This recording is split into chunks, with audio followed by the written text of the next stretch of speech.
día de hoy voy a seguir dando el tema que empecé la semana pasada, que se trata acerca de peleando con gigantes.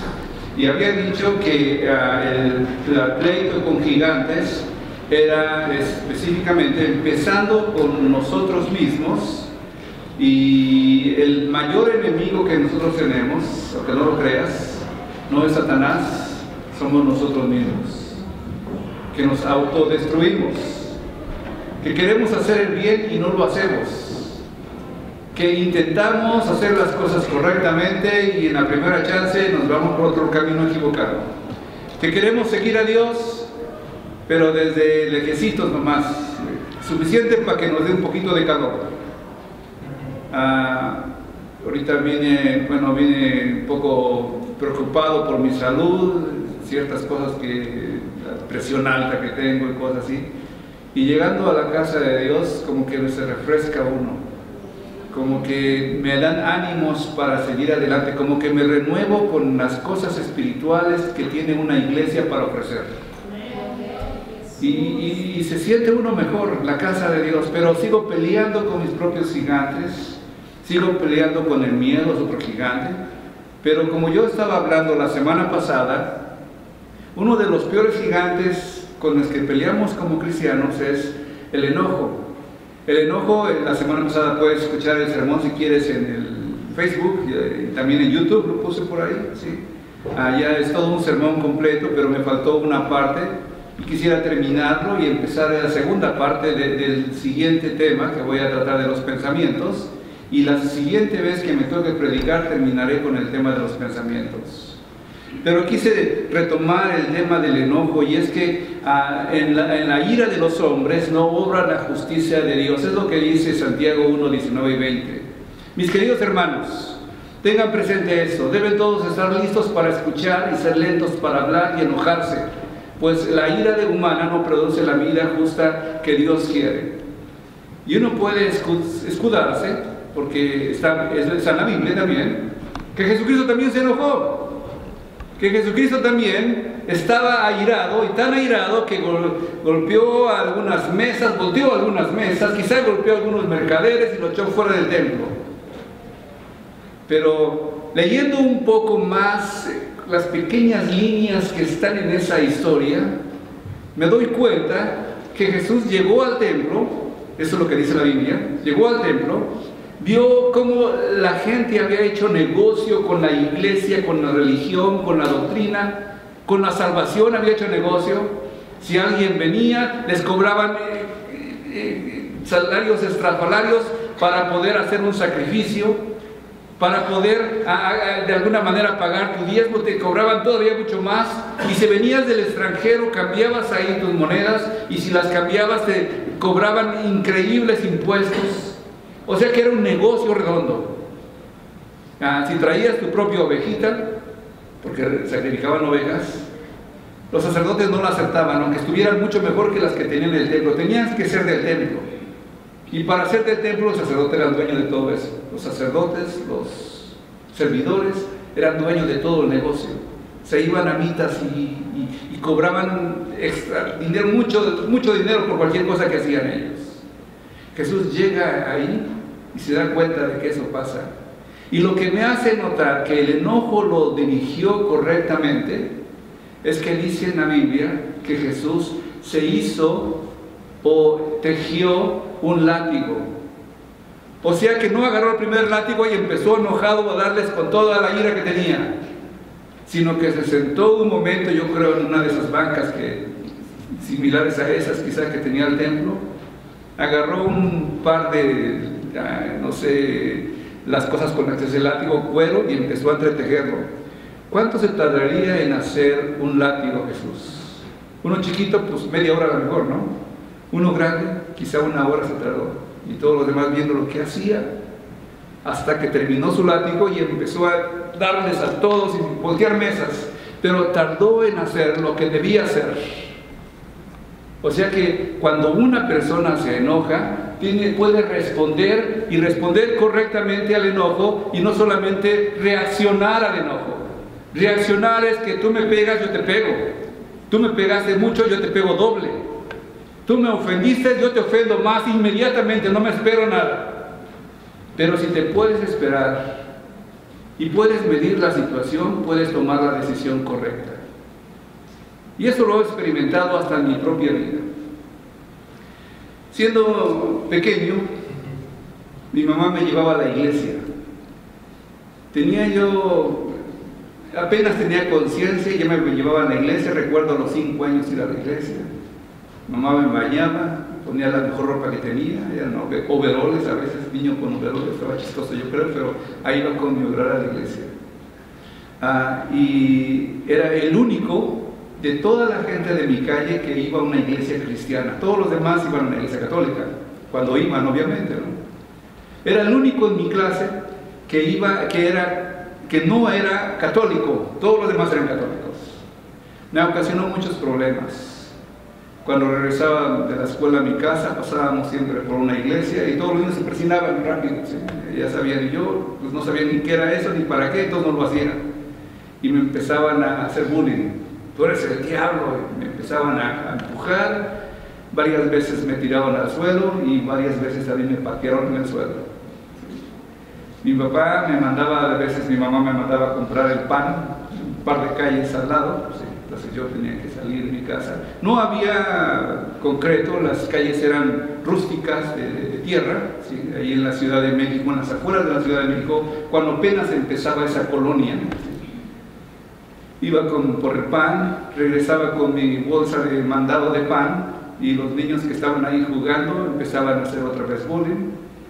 Me tiraban al suelo con todo mi pan, me pateaban ahí.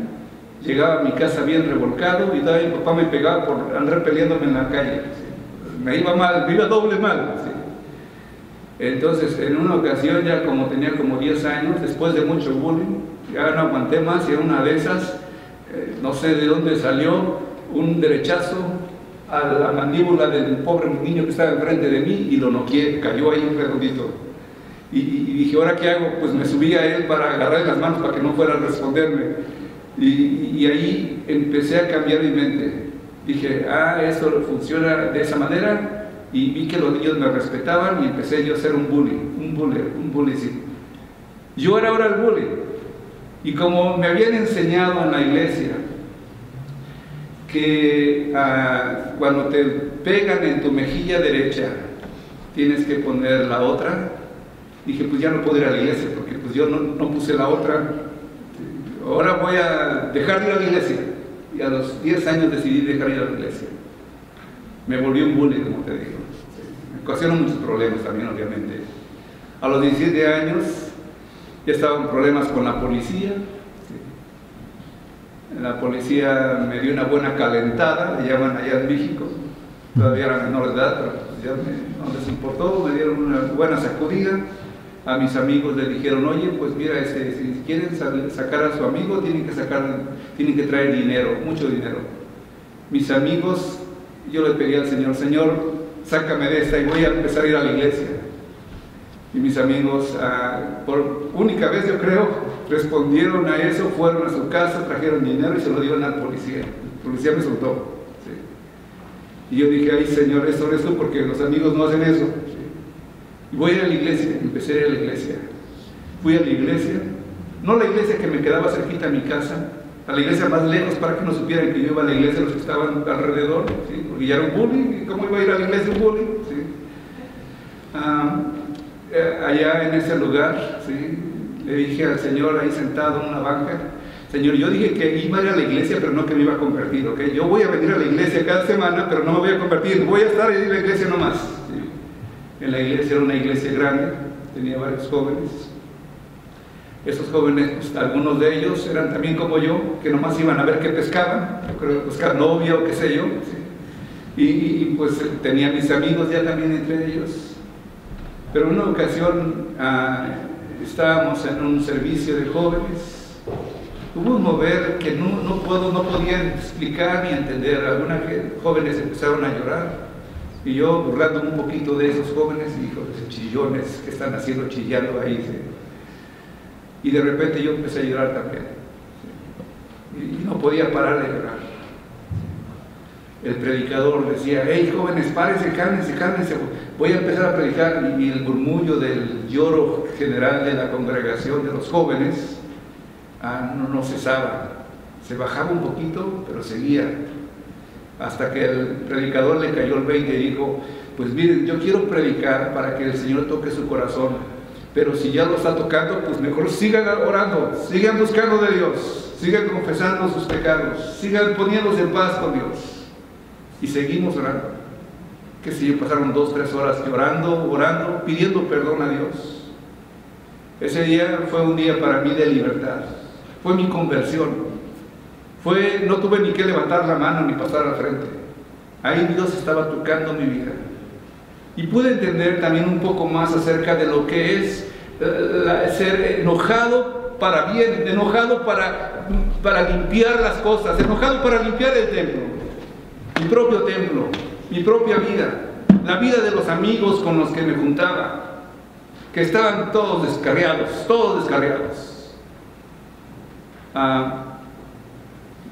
Recuerdo que una de las cosas que hice fue jugar básquetbol con esos amigos que tenía de la infancia, ¿sí? Y que estaban todos bien perdidos en las drogas. Ellos habían hecho un equipo malísimo, era el peor de todos, les ganaban todos porque estaban todos como intoxicados cuando llegaban a jugar y pues eran de lo peor, ¿sí?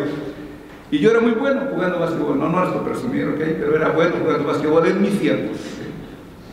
Y dije: voy a jugar con ellos, y empecé a jugar con ellos. El equipo se levantó, obviamente, y mis amigos empezaron a preguntarme: oye, ¿y por qué te metiste con nosotros? Yo viendo tantos equipos, podías escoger el que quisieras. Y dije: porque quiero hablarles de lo que me ha cambiado. Un par de ellos fueron a la iglesia, cambiaron su corazón. Otros no cambiaron nunca. Algunos están muertos y otros están en la cárcel. Es la clase de amigos con los que tenía. Pero el cambio que Dios hizo en mi corazón me dio el coraje de saber que mi vida la estaba desperdiciando y empezar a tratar de alcanzar a aquellos que no sabían de Dios o que no habían tenido oportunidad de escuchar el Evangelio, juntándome con ellos, viviendo con ellos. Empecé también, no era predicador, no era para nada predicador, pero teníamos amigos que les gustaba ir a predicar a la Merced, una parte de México donde hay mucha prostitución. Ahí iban por las noches, llevaban un grupo de alabanza, cantaban unos cantos, uno de ellos se paraba después y predicaba, algunos pasaban al frente y luego nos decían a nosotros los que acompañábamos: hablen con cada uno de ellos. Y yo pues agarraba el mío y: oye, mira, Dios es bueno, etcétera, etcétera. Empecé a dedicar mi vida a Dios porque creo que ese es el cambio que Dios quiere. Y empecé a notar de que también nosotros podemos tener enojo para eliminar las cosas que están perjudicando nuestra alma. Enojo para terminar una relación donde tú estás siendo sacada de tu corazón las cosas espirituales que estás queriendo adquirir.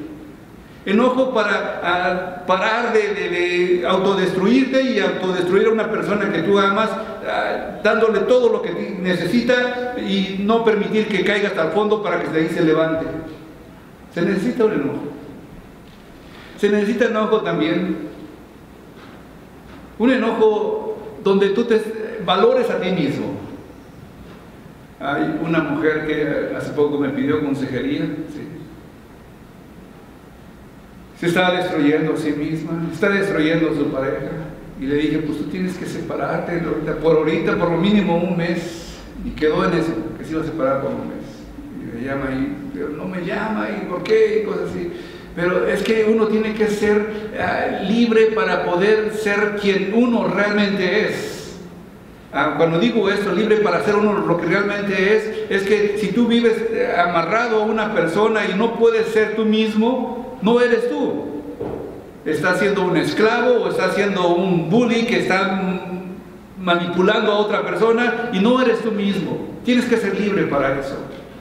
Y es ahí donde hay uno de los pasajes, creo que más mal interpretados de toda la Biblia, y que yo también lo tenía en mente cuando iba creciendo. Tienes que dejarte que todos te hagan lo que quieran porque tienes que ser bueno siempre. Y ese pasaje está cuando Jesús le dice: cuando te hieran en tu mejilla derecha, pon también la otra. Pero quiero explicar un poquito más acerca de ese pasaje. Este pasaje habla de que cuando en aquel tiempo escribió la Biblia, la palabra de Dios, no había baños como tenemos en nuestra casa. Todo está listo para recibirnos.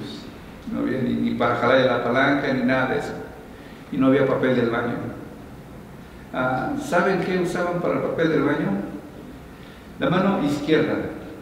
Llevaban una palita todos ellos, porque andaban mucho por el campo, donde quiera se escondían, ¿sí? Terminando la palita para esconder un poquito lo que hicieron y la otra mano para limpiarse. Entonces, cuando golpeaban a alguien, cuando saludaban a alguien, ¿sí?, no podían dar la mano izquierda. Era una ofensa increíble. Era como decirle: tú eres estiércol para mí. Nadie que estuviera en su juicio podía extender su mano izquierda. Y Jesús está diciendo entonces: si te golpean tu mejilla derecha, ok, si te golpean tu mejilla derecha, ¿con qué mano te dieron?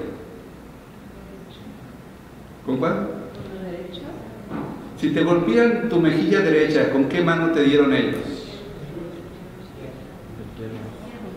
Ok, con la izquierda. Está volteado, si estuviera al mismo lado, pues sería la misma derecha, pero está al revés de ti, entonces golpea con la izquierda. Y Jesús está diciendo: no dejes que nadie te maltrate tanto que te considere estiércol.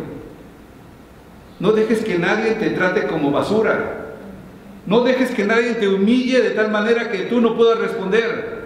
Por el contrario, dile: pon la mejilla izquierda y dile a la persona: trátame como iguales. Si me vas a dañar, trátame como iguales, no me trates como basura. No soy basura.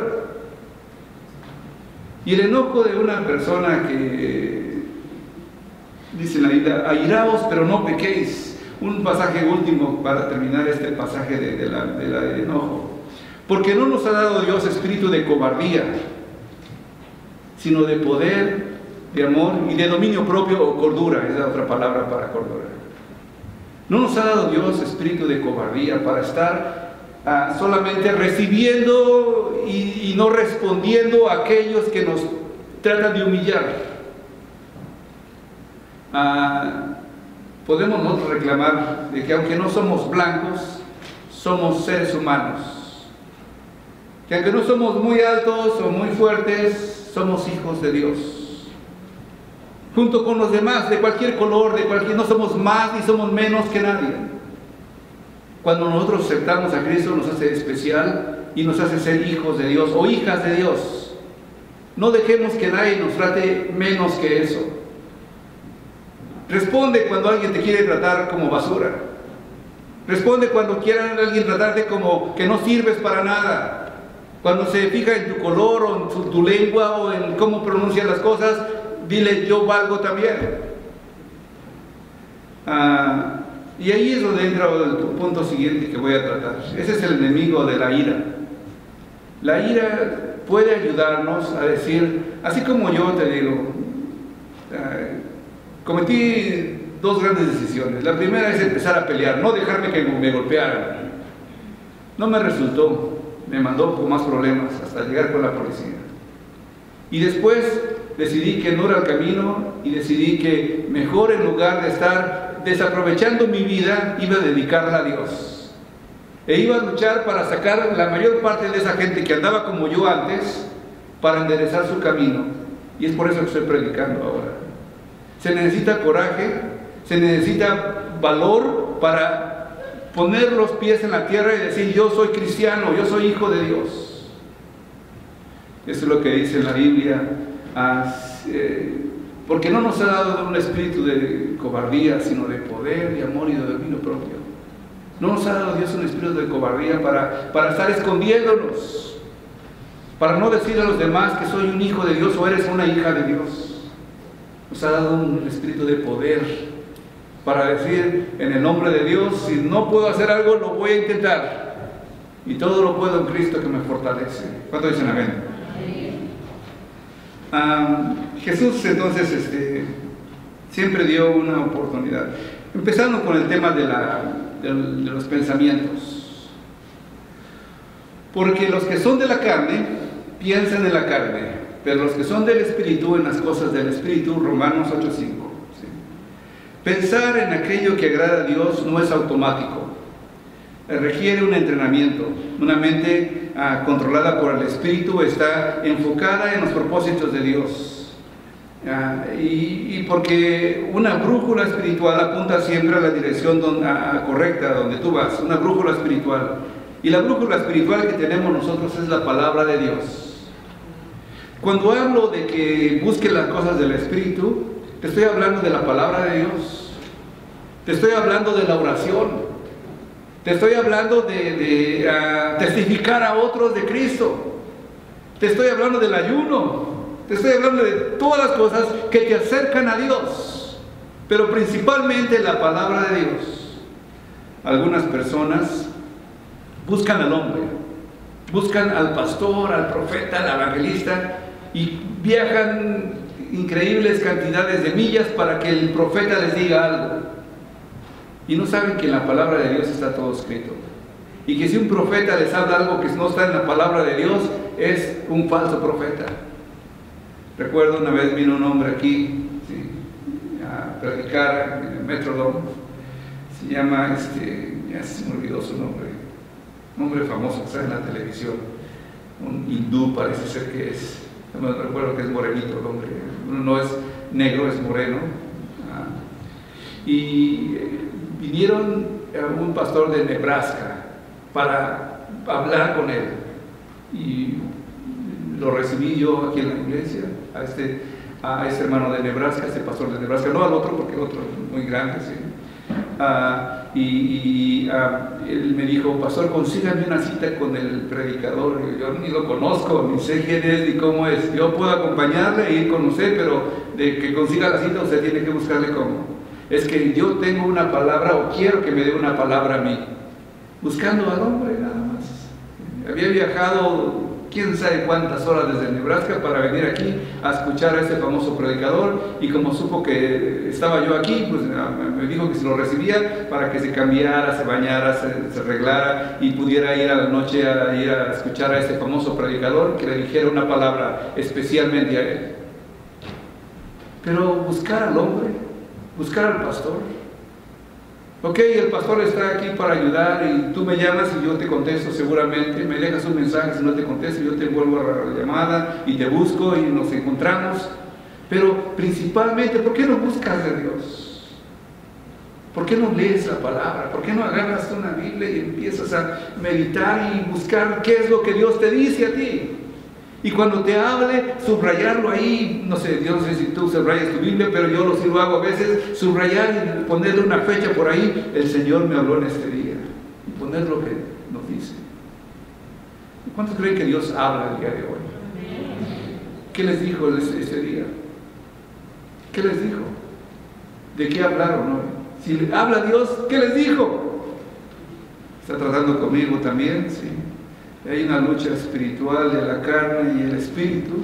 La cosa de quién gana en un problema de los pensamientos, porque dice, porque los que son de la carne piensan en las cosas de la carne. Continuamente su mente está trabajando en los pensamientos de lo que él quiere hacer, de lo que va a hacer, de lo que va a decidir. Nadie cae en pecado por casualidad. Lo hacemos porque lo pensamos antes de hacerlo. Nosotros, el día de hoy, somos lo que pensamos hace 10 años. Hace 10 años, yo quiero ir a Estados Unidos y ya están aquí. ¿Sí? ¿Y ahora qué haces aquí en Estados Unidos? Bueno, ahora no, ya nomás era mi meta llegar a Estados Unidos. Tienes que empezar a pensar cómo Dios te puede usar. Y cuando hablas de las cosas espirituales, pensar en qué Dios tiene para ti todavía en nuestros días. Ya me estoy haciendo viejo, mi pelo blanco. ¿Sí? Pero sigo pensando, ¿qué Dios tiene para mí? Yo debería pensar a lo mejor, pues, ¿en dónde voy a retirarme? No lo pienso eso todavía. Si empiezo a pensar dónde voy a retirarme, yo creo que me hago viejo más pronto. ¿Sí? Y ya me van a haber retirado bien pronto. Pero pienso, ¿cómo puedo ayudar? ¿Cómo puedo levantar nuevas iglesias? ¿Cómo puedo levantar nuevos líderes? ¿Cómo puedo servir a Dios más? Y eso es lo que me gustaría que estuviera en tu mente. Yo sé que tienes planes, lo que piensas ahora es lo que vas a hacer mañana. ¿Y qué piensas ahora? ¿Qué es tu meta? ¿Qué es tu deseo de tu corazón? ¿Qué es lo que hay? ¿Cómo Dios te ha hablado a ti? ¿Quién gana en esta lucha entre la carne y el espíritu? Hay una historia de un hombre, este hombre, que me ha contado esa historia antes, tenía un bar, y en ese bar había, en la parte de atrás del bar, había formado una especie de ring, y ahí hacía pelear a un perro negro y un perro blanco suyos. Él era el dueño del perro negro y el perro blanco. Y había apuestas, y la gente, los borrachitos salían, iban para allá y veían los perros pelear, y este hombre, el dueño de los perros, siempre sabía quién ganaba. ¿Sí? Y la gente se preguntaba, ¿cómo le hará este hombre para saber quién hace? ¿Pone de acuerdo con los perros? Les dice, tú pierdes hoy, tú ganas hoy. ¿O cómo le hace para que él supiera quién va a ganar y quién va a perder? No les decía el secreto, hasta que un día lo emborracharon también a este dueño de la taberna, y les dijo, es fácil. Nada más no le doy de comer por una semana al que quiero que pierda, y pierde. Y entonces, ¿quién gana en tu vida espiritual?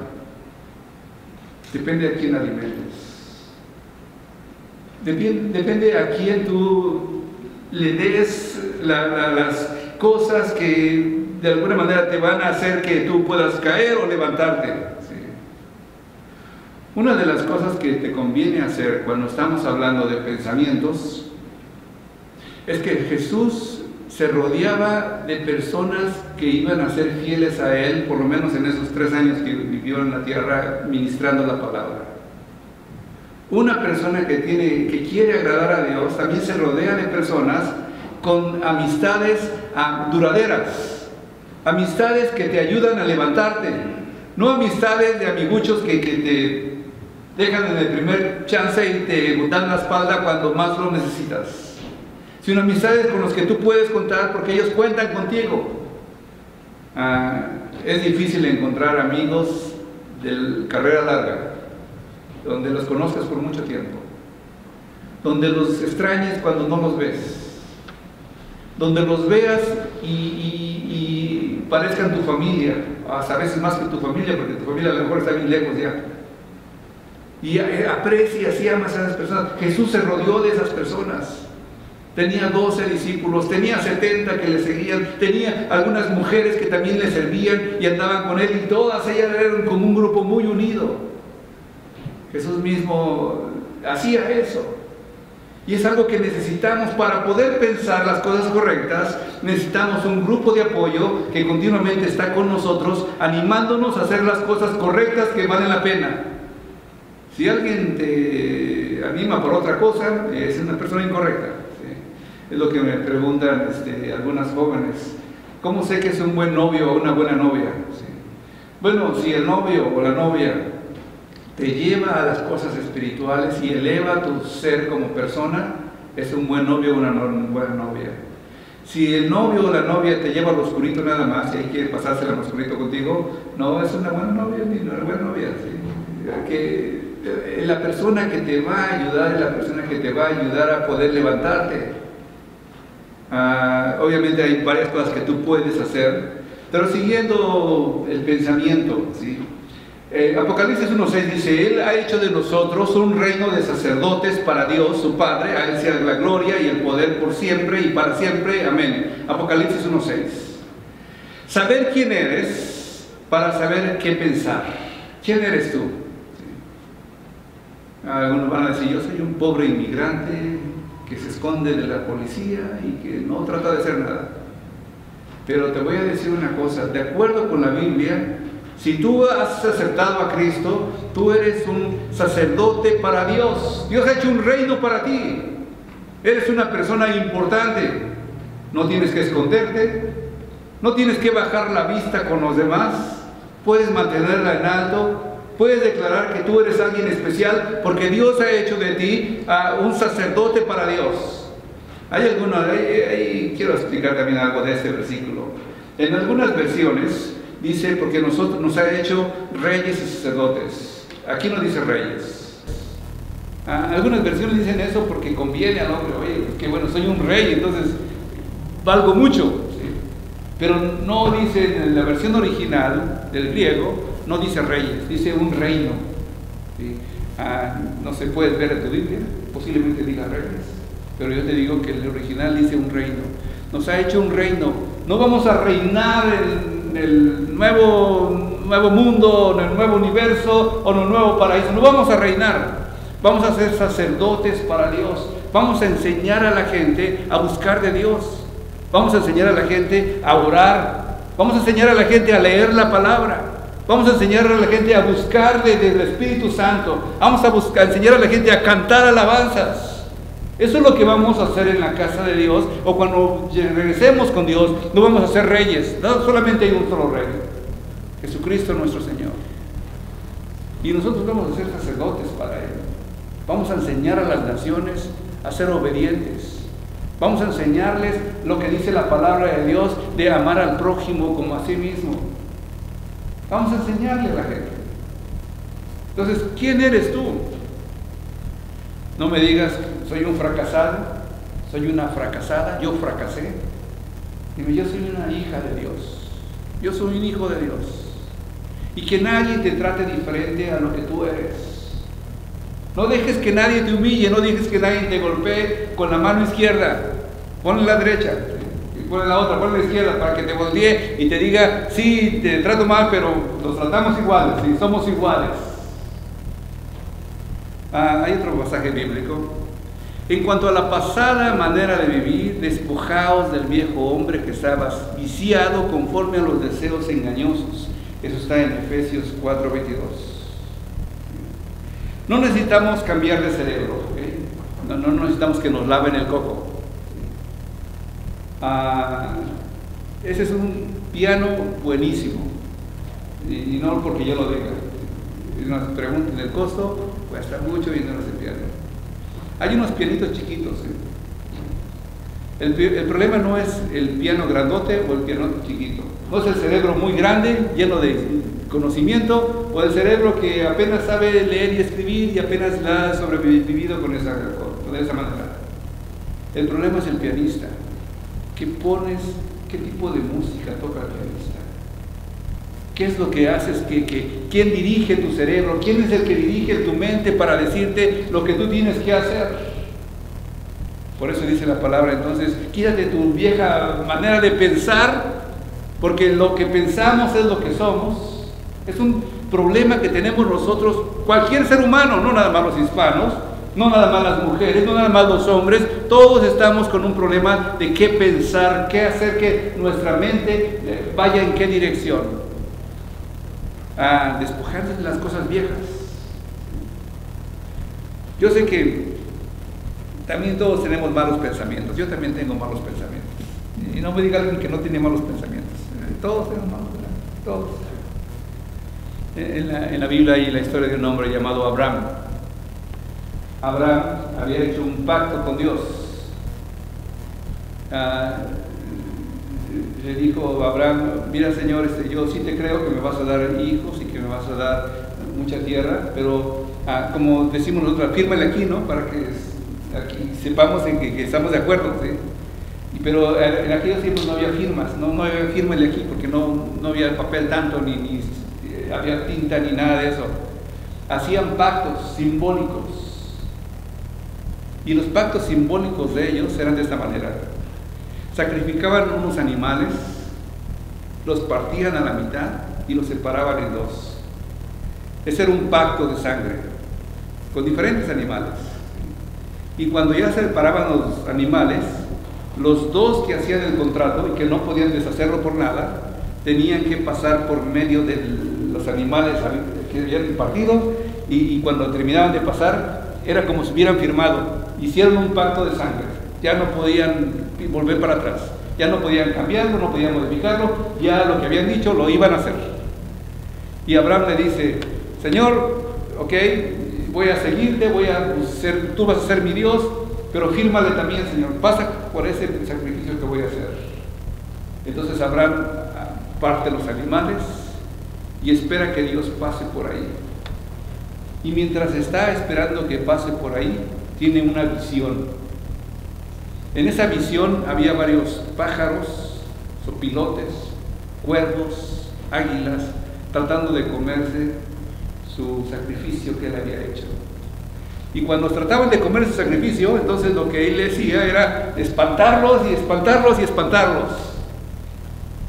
Hasta que finalmente pudo lograr que se espantarlos, y el Señor dice, literalmente dice que pasó como en una nube en medio de los animales que había pasado, que había partido Abraham.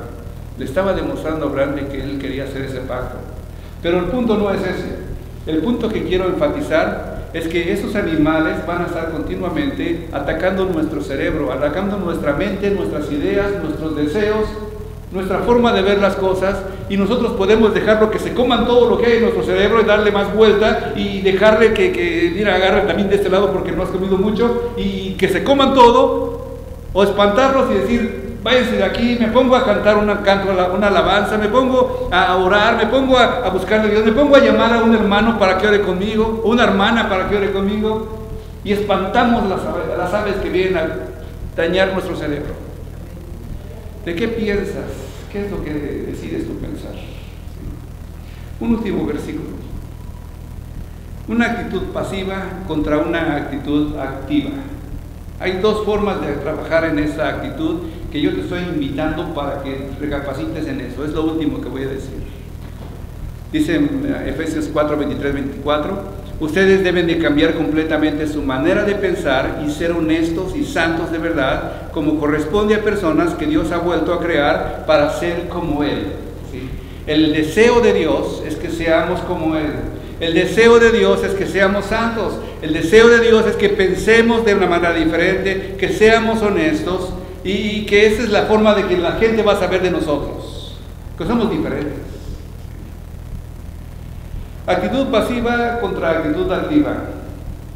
Acabo de ir el viernes a recoger a mi hijo al campamento junto con otros niños que estaban por allá.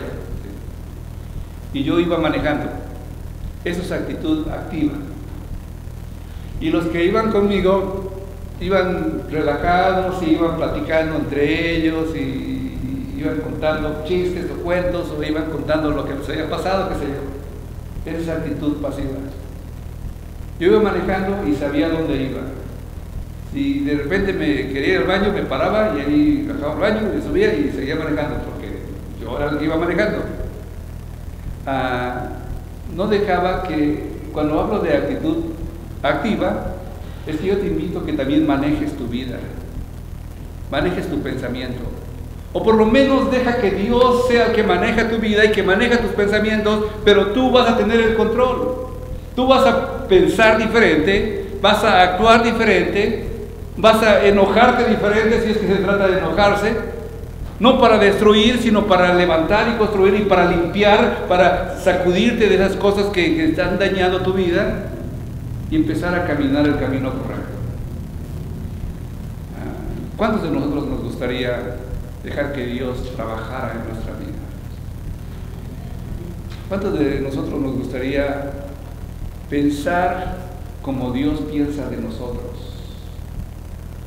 ¿Cuántos de nosotros nos gustaría alejarnos o detener a aquellas personas que están abusando de nosotros y nosotros no tenemos valor ni fuerza para decir basta de ese abuso? Híjoles, caramba, son preguntas difíciles. ¿Cuántos de nosotros nos gustaría ser alguien que todos reconocieran como un hombre que puede enojarse, pero cuando se enoja es una cosa buena, y no se enoja y echa a perder todo lo que acaba de hacer? Y yo te invito para que tú seas esa persona que dice en la Biblia, airaos pero no pequéis, se enojan pero no pecan, ni den lugar al diablo, y que sus pensamientos están bajo el control del Espíritu Santo. Te voy a invitar que si quieres hacer un compromiso con Dios y pedir la ayuda de Dios. Y te voy a decir una cosa importante, lo último ya, dije ya como 3 veces lo último creo, pero ahora sí va lo último. Nosotros no podemos hacerlo. Yo me considero incapaz de hacerlo, aunque estoy hablando de eso. Necesito de Dios. Necesito que Él tome control sobre mi vida. Necesito dejar que Él maneje el carro para que yo vaya atrás, yendo hacia donde Él me quiere llevar. Necesito que Él sea el que sea activo. Pero con los demás hermanos, de los demás gentes, necesito ser el que va adelante, enfrente. Necesito ser el que va demostrando con el ejemplo lo bueno que se puede hacer con varias personas. Yo te invito para que si tú quieres dejar que Dios trabaje en tu vida, te pongas de pie y le digas: Señor, aquí está mi vida. Señor, aquí está mi enojo. Señor, aquí está mi deseo de hacer las cosas y no poder hacerlas. Ayúdame, Señor, necesito de ti. Auméntame la fe, Señor. Permíteme entender quién tú me ves como soy y no como la gente me ha dicho que soy. Ahora quiero cambiar. En nombre de Jesús. Si te quieres poner bien, hacemos una oración y espero que Dios pueda escuchar tu oración. En nombre de Jesús. Señor y Padre nuestro,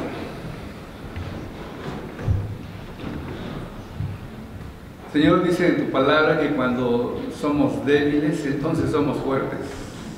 Y a lo mejor por esto me dice este mensaje el día de hoy para la iglesia. No soy tan fuerte como era hace muchos años. Ya soy débil. Ya me canso.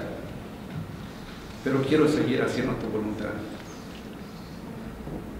Ya me pueden quizá llamar viejo, pero yo quiero verme como tú me ves. Mientras el cascarón de afuera se va desgastando, el de adentro puede ir creciendo y purificándose más.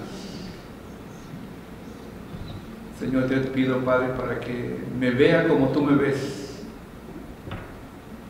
Y te pido, Padre, para que mis hermanos se vean como tú los ves. Señor, te pido, Padre, para que tengan sabiduría para actuar con las personas que han abusado de ellos, que les han usado, que les han humillado, que los tratan como sirvientes mal pagados, porque ni tan siquiera les pagan. Te pido, Padre, para que tú nos hagas ver, Señor, lo que somos en ti. Señor, no esperar que el mundo se agrade de nosotros, porque ni tú esperabas que el mundo se agradara de ti, Señor. A los fariseos los llamabas de lo peor, Señor, porque no esperabas que el mundo, todos estuvieran contentos contigo. No queremos que todo el mundo esté contento con nosotros. Queremos que tú estés contento con nosotros.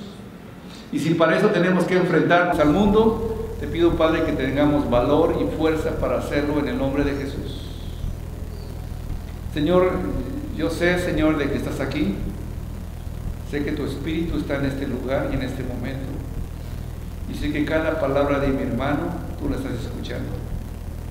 Escucha su oración ahora, Señor, que te piden ayuda, que te piden perdón.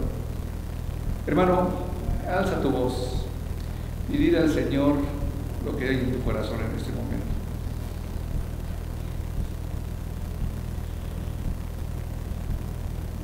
Escucha la oración, Señor. Escucha los deseos de cada corazón. Y haz tu voluntad en su vida. En el nombre de Cristo Jesús. Amén y amén.